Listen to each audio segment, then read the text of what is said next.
দ্বাদশ শ্রেণীতে উত্তীর্ণ শিক্ষার্থীদেরকে বিশেষভাবে আমার পক্ষ থেকে অভিনন্দন, শুভেচ্ছা এবং শুভকামনা।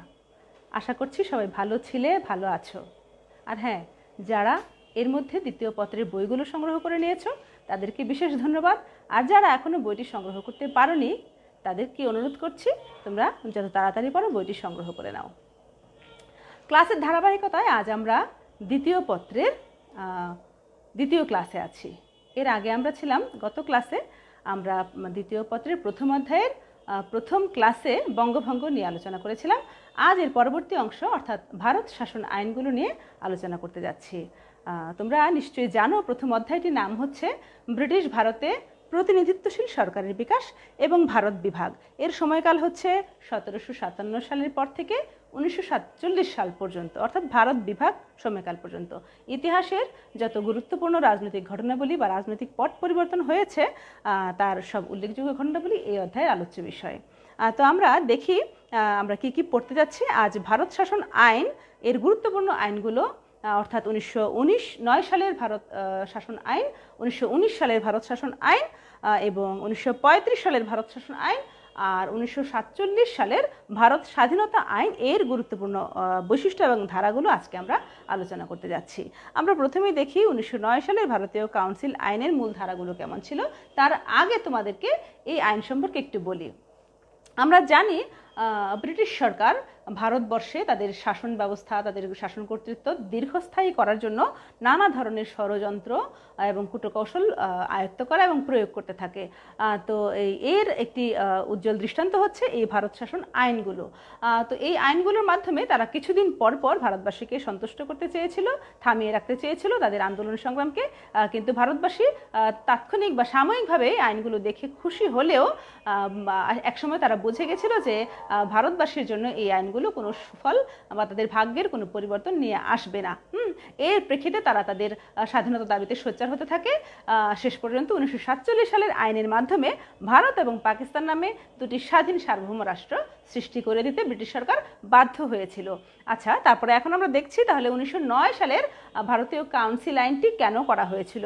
1861 সালের ভারতীয় কাউন্সিল আইন এবং 1892 সালের ভারতীয় কাউন্সিল আইনে ব্রিটিশ সরকার ভারতবাসীকে সম্পূর্ণভাবে ব্যর্থ হয়েছিল সন্তুষ্ট করতে। এর প্রেক্ষিতে কিছু শাসনতান্ত্রিক পরিকল্পনা করা দরকার হয়ে দাঁড়িয়েছিল।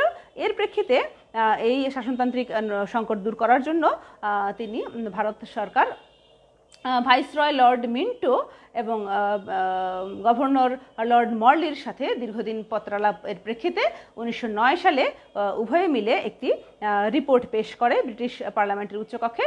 উভয় কক্ষে বিলটি সম্মত হলে তা আইনে পরিণত হয় 1909 সালে। তাই জন্য এই আইনটিকে 1909 সালের ভারতীয় কাউন্সিল আইন এবং মরলি মিন্টো সংস্কার আইন নামেও আমরা ইতিহাসে পেয়ে থাকি। যাই হোক, এই আইনের মূলধারা এবং বৈশিষ্ট্যগুলো আমি তোমাদের এবার দেখাচ্ছি। প্রথমেই দেখছি প্রতিনিধিত্বশীল ব্যবস্থার প্রবর্তন। এই আইনের মাধ্যমে সর্বপ্রথম প্রতিনিধিত্বশীল ব্যবস্থার প্রবর্তন করা হয়। এরপরে হচ্ছে পৃথক নির্বাচন ব্যবস্থার প্রবর্তন। এই আইনের মাধ্যমে মুসলমানদের জন্য সর্বপ্রথম পৃথক নির্বাচন ব্যবস্থা প্রবর্তন করা হয়েছিল। তারপরে হচ্ছে সংখ্যা সাম্যনীতি। সংখ্যা সাম্যনীতি বলতে এই আইনে বোঝানো হয়েছে যে ভারতের যেসব প্রদেশে মুসলমানরা সংখ্যাগরিষ্ঠ ছিলেন সেসব প্রদেশে তারা নিজেদের আসনের তুলনায় নিজেদের সংখ্যার তুলনায় আইনসভায় কম আসন পাবেন এবং যেসব প্রদেশে মুসলমানরা সংখ্যা লঘিষ্ঠ সেখানে তাদের নিজেদের সংখ্যার তুলনায় আইনসভায় বেশি আসন পাবেন। আর সীমিত ভোটাধিকার, হ্যাঁ, সীমিত ভোটাধিকার মানে এই আইনে বোঝানো হয়েছে যে ভোটাধিকার সর্বশ্রেণীর মানুষের জন্য সংরক্ষিত নেই, শুধুমাত্র যারা বৃহৎ ভূস্বামী, জেলা বোর্ড, পৌরসভা, তারপরে হচ্ছে স্থানীয় স্বায়ত্তশাসিত বোর্ড, বিশ্ববিদ্যালয়ের সিনেটর, এদের জন্য তাদের ভোটাধিকারগুলো সংরক্ষিত করে রাখা হয়েছিল। অর্থাৎ সব শ্রেণীর মানুষের ভোটাধিকার ছিল না। নির্বাচন পদ্ধতি ছিল প্রত্যক্ষ এবং পরোক্ষ উভয় প্রকারের। তারপর এরপরে হচ্ছে কেন্দ্রীয় আইন পরিষদের সদস্য সংখ্যা 16 থেকে বাড়িয়ে 59 উন্নীত করা হয়। এর মধ্যে 37 জন ছিলেন সরকারি সদস্য আর 32 জন ছিলেন বেসরকারি সদস্য। প্রাদেশিক আইন পরিষদেও সদস্যের সংখ্যা বৃদ্ধি করা হয়। প্রাদেশিক আইন পরিষদের সদস্যের সংখ্যা বাড়িয়ে 2 থেকে 4 উন্নীত করা হয়। আর আইনসভার ক্ষমতা বৃদ্ধি করা হয়। এই আইনের মাধ্যমে আইনসভার ক্ষমতা কিছুটা বৃদ্ধি করা হয়। আইনসভার সদস্যদেরকে প্রশ্ন, সম্পূরক প্রশ্ন এবং জনস্বার্থ বিষয়ক প্রস্তাব উত্থাপন করার ক্ষমতা প্রদান করা হয়। এছাড়া বাংলা, মুম্বাই, মাদ্রাজের গভর্নর ও নির্বাহী পরিষদের সদস্যের সংখ্যা বৃদ্ধি করা হয়। বাংলা প্রদেশ, মুম্বাই এবং মাদ্রাজের গভর্নর জেনারেলের নির্বাহী পরিষদের সদস্যের সংখ্যা 2 থেকে বৃদ্ধি করে 4 উন্নীত করা হয়। হ্যাঁ, আর হচ্ছে শ্রেণী এবং স্বার্থগত প্রতিনিধিত্ব ব্যবস্থা ছিল এই আইনে। অর্থাৎ এই আইনে সুস্পষ্টভাবে বলা হয়েছে যে নির্বাচক মণ্ডলী গঠিত হবে শুধুমাত্র ভূস্বামী, জেলা বোর্ড, পৌরসভা এবং বিশ্ববিদ্যালয়ের সিনেটর বা যারা উচ্চপদস্থ শ্রেণীর লোকদের নিয়ে শুধুমাত্র নির্বাচক মণ্ডলী, অর্থাৎ ভোট দিতে অধিকার রাখবেন শুধুমাত্র এই শ্রেণীর ব্যক্তিবর্গ, অর্থাৎ এদের জন্য শুধুমাত্র ভোটা থেকে সীমিত করে বা সংরক্ষিত করে রাখা হয়েছিল। এই আইনের মাধ্যমে বস্তুত খুব একটা ভারতবাসী সন্তুষ্ট হয়নি, খুব একটা সন্তুষ্ট হওয়ার কোনো ঘটনাও ঘটেনি। কিন্তু ব্রিটিশ সরকার এই আইনের মাধ্যমে ভারতবাসীদেরকে সন্তুষ্ট করতে চেয়েছিলেন, কিন্তু ভারতবাসী বুঝে গেছিল যে এই আইনের মাধ্যমে তাদের খুব একটা ভাগ্যের পরিবর্তন ঘটবে না, তাই তারা তাদের আন্দোলন সংগ্রাম আবার চালিয়ে যায় এবং তারা স্বাধীনতা দাবিতে সোচ্চার হতে থাকে। এরপর আমরা দেখছি, আমরা আরেকটি আইনের আলোচনা করব, সেটি হচ্ছে মন্টেগু চেমসফোর্ড সংস্কার আইন 1919 অথবা 1919 সালের ভারত শাসন আইন নামেও এর ইতিহাসে আমরা এই আইনটিকে পেয়ে থাকি। ভারত শাসন আইন 19 বা মন্টেগু চেমসফোর্ড সংস্কার আইনের একটি প্রেক্ষাপট তোমাদেরকে আমি বলে রাখছি। 1909 সালের আইনের মাধ্যমে যখন ভারতবাসী সন্তুষ্ট হয়নি, তখন আবার যখন তারা স্বদেশী আন্দোলনে লিপ্ত হলো, তখন 1914 সালে এর মধ্যে প্রথম বিশ্বযুদ্ধ শুরু হয় এবং প্রথম বিশ্বযুদ্ধে ভারতের সহযোগিতা, ভারতবাসীর সাহায্য সহযোগিতা কামনা করে ব্রিটিশ সরকার। তখন ভারতে স্বায়ত্তশাসন প্রতিষ্ঠার জন্য আন্দোলন চলছিল। তো ভারতবাসী ব্রিটিশ সরকারের কাছে তাদের প্রদেশগুলোতে স্বায়ত্তশাসন প্রতিষ্ঠার অঙ্গীকারের বিনিময়ে, প্রতিশ্রুতি পাওয়ার বিনিময়ে ভারতবাসী ব্রিটিশ সরকারকে সাহায্য সহযোগিতা প্রদান করার প্রতিশ্রুতি দান করে। অর্থাৎ যদি ভারতবাসীকে স্বায়ত্তশাসন দেওয়া হয়, তবে ভারতবাসীর পক্ষে প্রথম বিশ্বযুদ্ধে ভারতীয়রা অংশগ্রহণ করবে বলে প্রতিশ্রুতি করে। এর প্রেক্ষিতে ব্রিটিশ সরকার তাতে সম্মত হয় এবং এই সংকট নিরসনের জন্য ভারত সচিব মন্টেগু ভারতে আসেন এবং ভাইসরয় লর্ড মিস্টার চেমসফোর্ডের সাথে দীর্ঘ আলোচনার প্রেক্ষিতে সিদ্ধান্ত গ্রহণ করেন এবং কিছু বিল ব্রিটিশ পার্লামেন্টে উত্থাপন করেন। ব্রিটিশ পার্লামেন্টের উচ্চকক্ষ নিম্নকক্ষ উভয় কক্ষে বিলটি সম্মত হলে তা 1919 সালে আইনে পরিণত হয়, যার নাম হয় ইতিহাসে মন্টেগু চেমসফোর্ড সংস্কার আইন বা 1919 সালের ভারত শাসন আইন। আমি এবার তোমাদের দেখাচ্ছি এই আইনের মূল ধারা বা বৈশিষ্ট্যগুলো কি ছিল। যদিও আমরা জেনে গেছি যে এই আইনের মাধ্যমে ব্রিটিশ সরকার ভারতবাসীকে প্রতিশ্রুতি দিয়েছিলেন ভারতের স্বায়ত্তশাসন দেওয়া হবে বলে, কিন্তু আমরা আইনটিতে দেখি যে আসলে কতটুকু স্বায়ত্তশাসন দেওয়া হয়েছিল। দেখছি আমরা ধারাগুলো। ক্ষমতা, এবং এই আইনের মাধ্যমে প্রথমেই ক্ষমতা ও বিষয় বন্টনের কথা বলা হয়েছিল। ক্ষমতা অর্থাৎ শাসন সংক্রান্ত বিষয়গুলোকে দুটো ভাগে ভাগ করা হয়েছিল এই আইনের মাধ্যমে। কিছু বিষয় ছিল কেন্দ্রীয় বিষয়, কিছু বিষয় ছিল প্রাদেশিক বিষয়। কেন্দ্রীয় বিষয়গুলো ছিল আগেরটাই, আবার কেন্দ্রীয় বিষয়গুলো ছিল, কিছু বিষয় ছিল কি বলে, কেন্দ্রীয় বিষয়গুলোর মধ্যে ছিল জেল, তারপরে হচ্ছে দেশ রক্ষা, পররাষ্ট্র, শিক্ষা, তারপর হচ্ছে ব্যবসা বাণিজ্য, যোগাযোগ, ডাক, তার, রেল ইত্যাদি বিষয়। আর প্রাদেশিক বিষয়গুলো ছিল তাদের শিক্ষা, স্থানীয় শিক্ষা, যোগাযোগ, ভূমিকর, সেচ ইত্যাদি বিষয়গুলো, স্বাস্থ্য, শিক্ষা, এই বিষয়গুলো ছিল প্রাদেশিক সরকারের অধীনে। আর প্রদেশগুলোতে দ্বৈত শাসন দেওয়া হয়েছিল 1919 সালের আইনে। 1919 সালের আইনের মাধ্যমে প্রাদেশিক দ্বৈত শাসন প্রতিষ্ঠার কথা বলা হয়। প্রাদেশিক দ্বৈত শাসন মানে হচ্ছে যে প্রদেশগুলোতে প্রাদেশিক শাসন সংক্রান্ত বিষয়গুলোকে দুই ভাগে ভাগ করা হয়। কিছু বিষয় ছিল সংরক্ষিত, কিছু বিষয় ছিল হস্তান্তরিত। সংরক্ষিত বিষয়গুলো ছিল অপেক্ষাকৃত বেশি গুরুত্বপূর্ণ, আর হস্তান্তরিত বিষয়গুলো ছিল কম গুরুত্বপূর্ণ। তবে উভয় ধরনের শাসন সংক্রান্ত বিষয়কেই প্রাদেশিক গভর্নর তার মন্ত্রিসভার সদস্যদেরকে নিয়ে পরিচালনা করতেন। দ্বিকক্ষ বিশিষ্ট কেন্দ্রীয় আইনসভা। এই ভারত শাসন আইন 1919-এ কেন্দ্রীয় আইনসভায় 2টি কক্ষ প্রতিষ্ঠার কথা বলা হয়, অর্থাৎ আইনসভার কক্ষ থাকবে 2টি, একটি হচ্ছে উচ্চ কক্ষ, একটি হচ্ছে নিম্ন কক্ষ। উচ্চ কক্ষের নাম হচ্ছে রাষ্ট্রীয় সভা আর নিম্ন কক্ষের নাম হচ্ছে ব্যবস্থাপক সভা। উচ্চ কক্ষের সদস্য হন হচ্ছে 60 জন আর নিম্নকক্ষের ব্যবস্থাপক সভার সদস্য সিদ্ধান্ত হয় 145 জনে। হ্যাঁ, তারপরে হচ্ছে সীমিত ক্ষমতা সম্পন্ন আইনসভা। হ্যাঁ, আইনসভার ক্ষমতা ছিল সীমিত।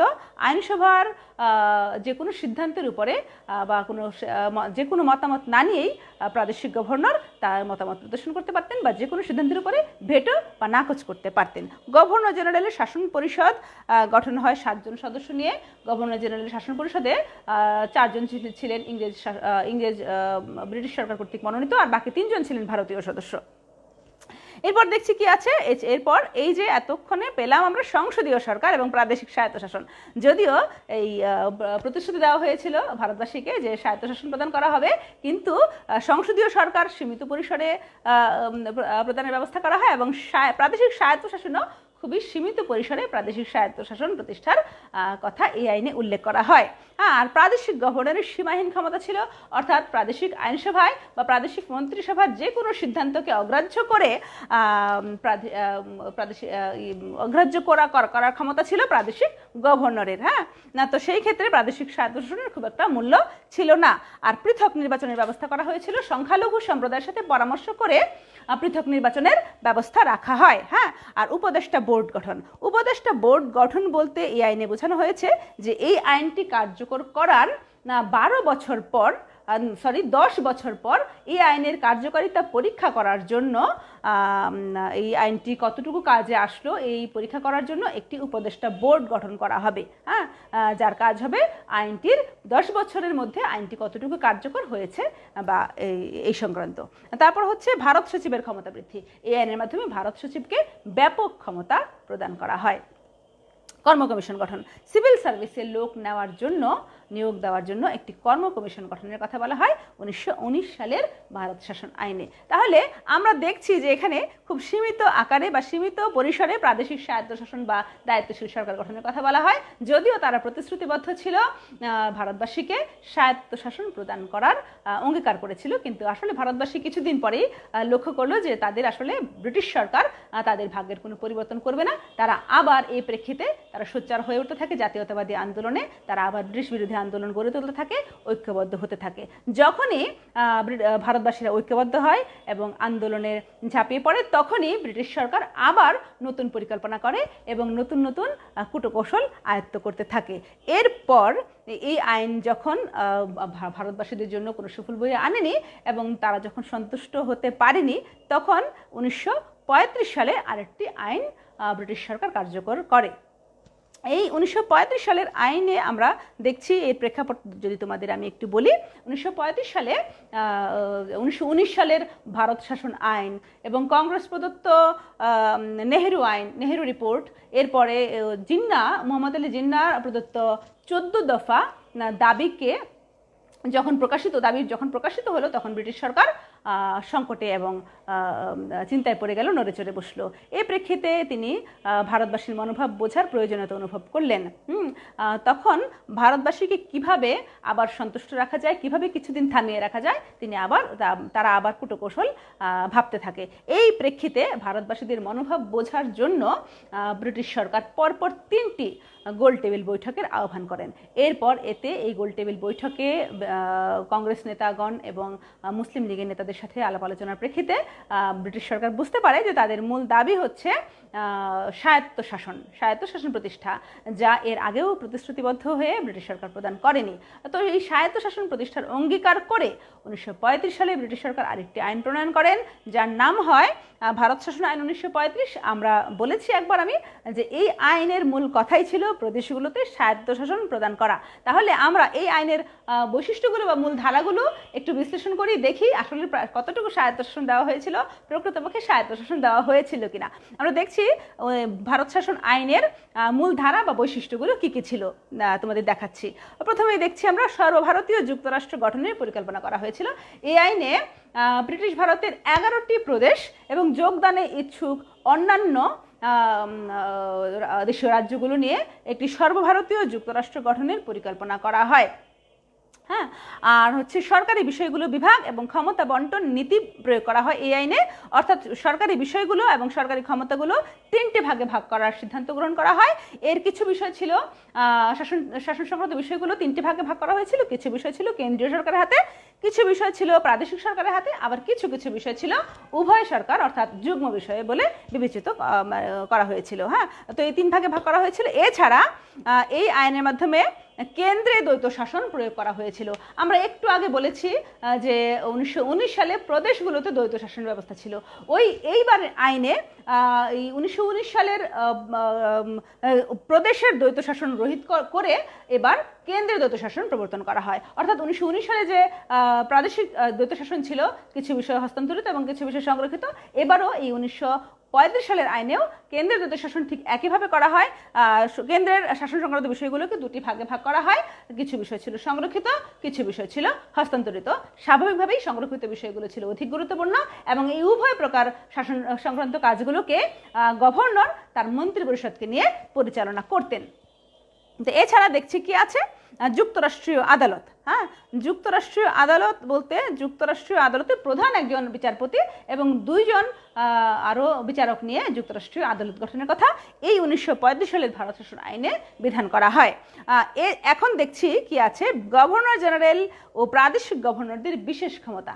এবার আমরা দেখি তাদের আসলে কূটকৌশলটা কোথায় ছিল।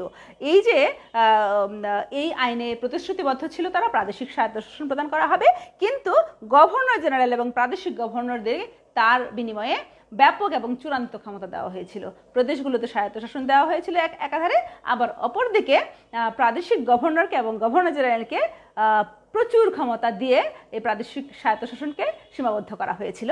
যেমন প্রাদেশিক গভর্নরের ক্ষমতাগুলো আমি তোমাদের বলছি, 3 ধরনের ক্ষমতা তাদেরকে ব্রিটিশ সরকার প্রয়োগ করে এই আইনে।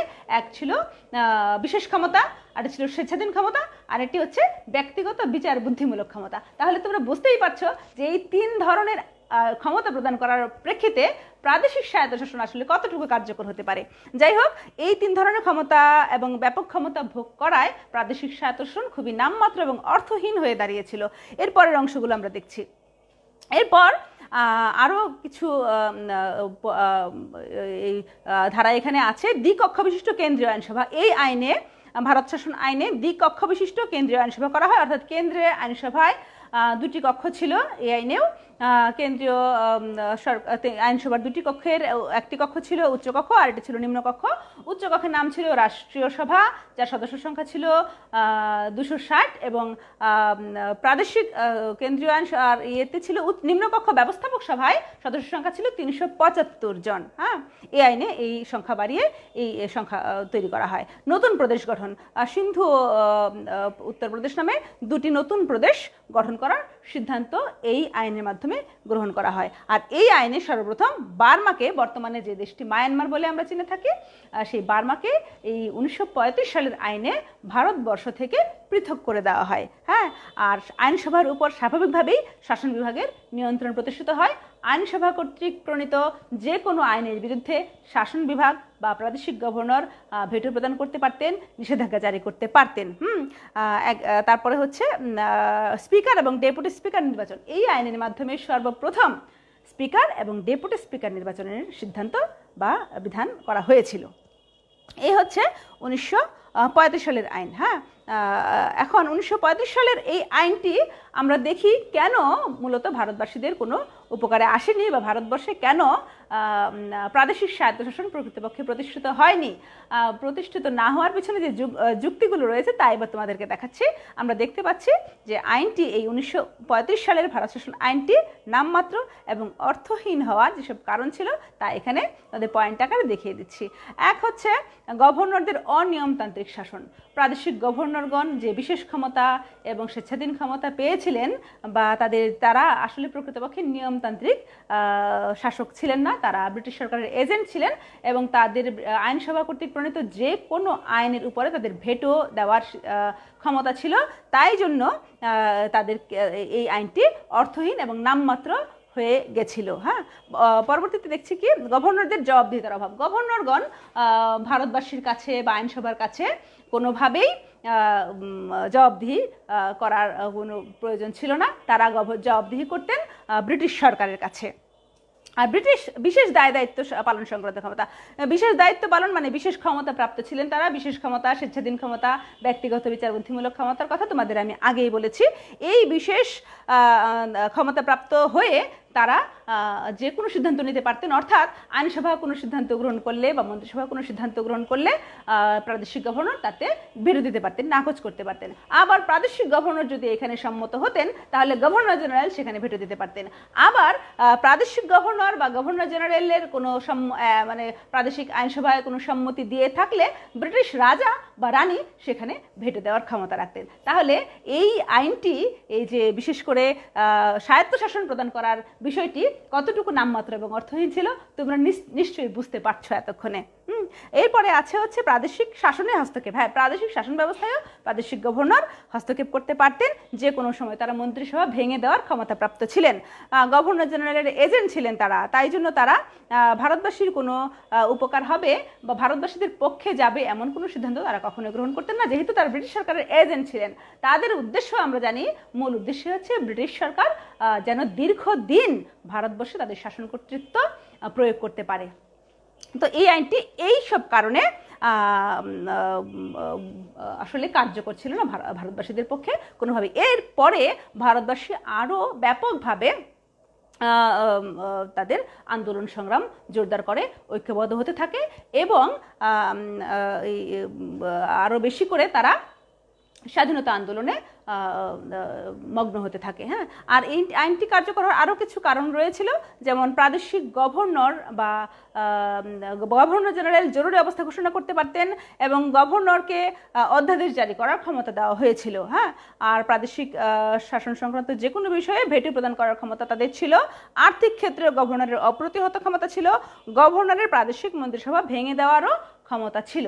হ্যাঁ, বস্তুতপক্ষে আমরা খুব স্বাভাবিকভাবে বুঝতে পারছি যে এই 1909 সালের আইন, 1919 সালের আইন এবং 1935 সালের আইনের মাধ্যমে বারবার প্রতিশ্রুতিবদ্ধ হওয়ার পরেও ব্রিটিশ সরকার ভারতবাসীকে স্বায়ত্তশাসন প্রদান করেনি বা সেখানে দায়িত্বশীল সরকার গঠনের কোনো প্রয়োজনীয়তা অনুভব করেনি। তাদের মূল টার্গেট ছিল ব্রিটিশ শাসন ভারতবর্ষে দীর্ঘস্থায়ী বা চিরস্থায়ী করা। কিভাবে দীর্ঘস্থায়ী করা যায় তারা সেই কূটকৌশলের অংশ হিসেবে একের পর এক আইন পাশ করে বা আইন কার্যকর করে যাচ্ছিল। কিন্তু ভারতবাসীও চুপ করে বসে থাকেনি। ভারতবাসী এর মধ্যে ব্রিটিশ বিরোধী আন্দোলন করতে থাকে, স্বাধীনতা সংগ্রাম শুরু করে এবং তারা ঐক্যবদ্ধ হওয়া এর মধ্যেই শুরু করে দেয়। তো এই প্রেক্ষিতে একদিকে ওই সময় 1935 সালের আইন কার্যকর না হওয়ার প্রেক্ষিতে কিছুদিন পর ভারতবাসী যখন আরও স্বাধীনতা দাবিতে সোচ্চার হয়ে উঠতে থাকে, একদিকে ছিল ব্রিটিশ স্বদেশী আন্দোলন, ব্রিটিশ বিরোধী আন্দোলন, আরেকদিকে ছিল হিন্দু মুসলিমের দাঙ্গা এবং সংঘাত প্রকট হয়ে ওঠা। তো একসময় 1947 সালের দিকে যে ভারতে অন্তর্বর্তীকালীন সরকার গঠনকে কেন্দ্র করে প্রচণ্ড দাঙ্গা শুরু হয় হিন্দু এবং মুসলমানদের মধ্যে। এই হিন্দু মুসলমানের দাঙ্গাকে কেন্দ্র করে ব্রিটিশ শাসন ব্যবস্থা প্রায় অচল এবং সাংঘাতিকভাবে অচল হয়ে যাওয়ার অবস্থা সৃষ্টি হয়েছিল। এই অবস্থাকে কিভাবে মীমাংসা করা যায়, সংকট কিভাবে অতিক্রম করা যায়, তার জন্য ব্রিটিশ সরকার ভেবে উঠতে পারছিলেন না। এই সময় ব্রিটিশ প্রধানমন্ত্রী এটলি তখনকার গভর্নর লর্ড ওয়েভেলের স্থলে লর্ড মাউন্টব্যাটেনকে নিযুক্ত করেন এই সমস্যার সমাধানের উদ্যোগ নেওয়ার জন্য। লর্ড মাউন্টব্যাটেন এসে ভারতের তখনকার রাজনৈতিক পরিস্থিতি পর্যবেক্ষণ করে তিনি কিছু সিদ্ধান্ত গ্রহণ করেন এবং এই সিদ্ধান্ত গ্রহণ করার আগে তিনি কংগ্রেসের কিছু নেতা এবং কিছু মুসলিম লীগের নেতাদের সাথে ঘরোয়া বৈঠকের আহ্বান করেন। এই ঘরোয়া বৈঠক হয় 1947 সালের 2রা জুন। এই দিনে তিনি এদের নিয়ে ঘরোয়া বৈঠক করেন এবং এর প্রেক্ষিতে কিছু সিদ্ধান্ত গৃহীত হয়। যে সিদ্ধান্তগুলো গৃহীত হয় সেই সিদ্ধান্তগুলি তিনি পরের দিন অর্থাৎ 3রা জুন তারিখে জনসমক্ষে প্রকাশ করেন। প্রকৃতপক্ষে এই পরিকল্পনাটিই ছিল লর্ড মাউন্টব্যাটেন পরিকল্পনা, যা আমরা ইতিহাসে 3রা জুন পরিকল্পনা বা লর্ড মাউন্টব্যাটেন পরিকল্পনা নামে পেয়ে থাকি। হ্যাঁ, এই পরিকল্পনাটি বস্তুত ছিল ভারত এবং পাকিস্তানকে স্বাধীন করে দেওয়ার পরিকল্পনা। এই প্রেক্ষিতে লর্ড মাউন্টব্যাটেন ব্রিটিশ সরকারকে সুপারিশ করেন এবং রিপোর্ট পেশ করেন। তার সুপারিশের ভিত্তিতে পরবর্তীতে 1947 সালের 18 জুন ভারত স্বাধীনতা আইন 47 প্রবর্তন করা হয়। আমরা এই ভারত স্বাধীনতা আইন 1947-এর মূল ধারা বা বৈশিষ্ট্যগুলো এবার তোমাদেরকে দেখাচ্ছি। প্রথমতই আছে দুটি ডোমিনিয়ন সৃষ্টি। ডোমিনিয়ন মানে স্বাধীন রাষ্ট্র, দুটি ডোমিনিয়ন সৃষ্টি মানেই হচ্ছে ভারত এবং পাকিস্তান নামে এই আইনের মাধ্যমে দুটি স্বাধীন সার্বভৌম রাষ্ট্র সৃষ্টি হয়েছিল, যেই রাষ্ট্রগুলোর উপর ব্রিটিশ সরকারের আর কোনো এখতিয়ার থাকে না।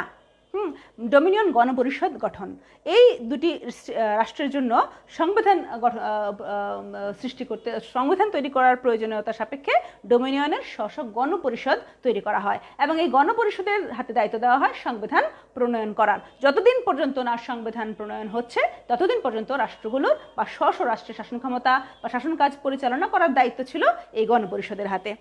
ব্রিটিশ দায় দায়িত্বের অবসান এবং দেশীয় রাজ্যের স্বাধীনতা, এই আইনের মাধ্যমে ব্রিটিশ দায় দায়িত্বের, এই ভারত এবং পাকিস্তান দুটি রাষ্ট্রের উপর ব্রিটিশ দায় দায়িত্বের অবসান হয় এবং তার দেশীয় রাজ্যগুলো ভারত বা পাকিস্তান যে কোনো রাষ্ট্রে যোগদান করতে চাইলে যুক্ত হতে পারবে এবং স্বাধীনভাবে থাকতে পারবে বলে বিধান করা হয়। হ্যাঁ, আর ভারত ও পাকিস্তান নামে দুটি স্বাধীন সার্বভৌম রাষ্ট্র সৃষ্টি হয় এই আইনের মাধ্যমে বিনা রক্তপাতে। এরপরে আমরা দেখছি এই 1935 সালের আইন যে হয়েছিল সেই আইনের কিছু সংশোধনী এই আইনে উল্লেখ করা হয়। এই সংশোধনীগুলো হচ্ছে গভর্নর জেনারেল বা প্রাদেশিক গভর্নরের স্বেচ্ছাধীন ক্ষমতা বা বিশেষ ক্ষমতা যেগুলো ছিল সেইগুলো বিলোপ করা হয়। আর গভর্নর জেনারেল নিয়োগের কথা বলা হয়, গভর্নর জেনারেল নিয়োগ করবেন স্বয়ং ব্রিটিশ রাজা বা রানী। আর ব্রিটিশ পার্লামেন্টের ক্ষমতা বিশেষ করে ভারত এবং পাকিস্তানের উপরে তাদের আর কোনো ক্ষমতা থাকবে না বলে বিধান করা হয়। হ্যাঁ, তার মানে ভারত এবং পাকিস্তান দুটি সম্পূর্ণ সার্বভৌম রাষ্ট্র হিসেবে স্বীকৃত হয় 1947 সালের ভারত স্বাধীনতা আইনের মাধ্যমে। হ্যাঁ, এছাড়া আছে হচ্ছে কমনওয়েলথে থাকা বা না থাকার স্বাধীনতা। এই রাষ্ট্রগুলো ভারত এবং পাকিস্তান তারা কমনওয়েলথে থাকবে অথবা থাকবে না এই সিদ্ধান্ত সম্পূর্ণ তাদের, অর্থাৎ তারা কমনওয়েলথে থাকতে পারে অথবা তারা চাইলে কমনওয়েলথ থেকে যে কোনো সময় বেরিয়ে আসতে পারে। এই আইনের মাধ্যমে আরও দুটি নিয়ম করা হয়। এক হচ্ছে ভারত সচিব পদেরই অবসান করা হয়। যে ভারত সচিব এত পাওয়ারফুল ছিলেন এই আইনের মাধ্যমেই ভারত সচিব পদ অবসান হয়, ভারত সম্রাট উপাধি বিলোপ করা হয়।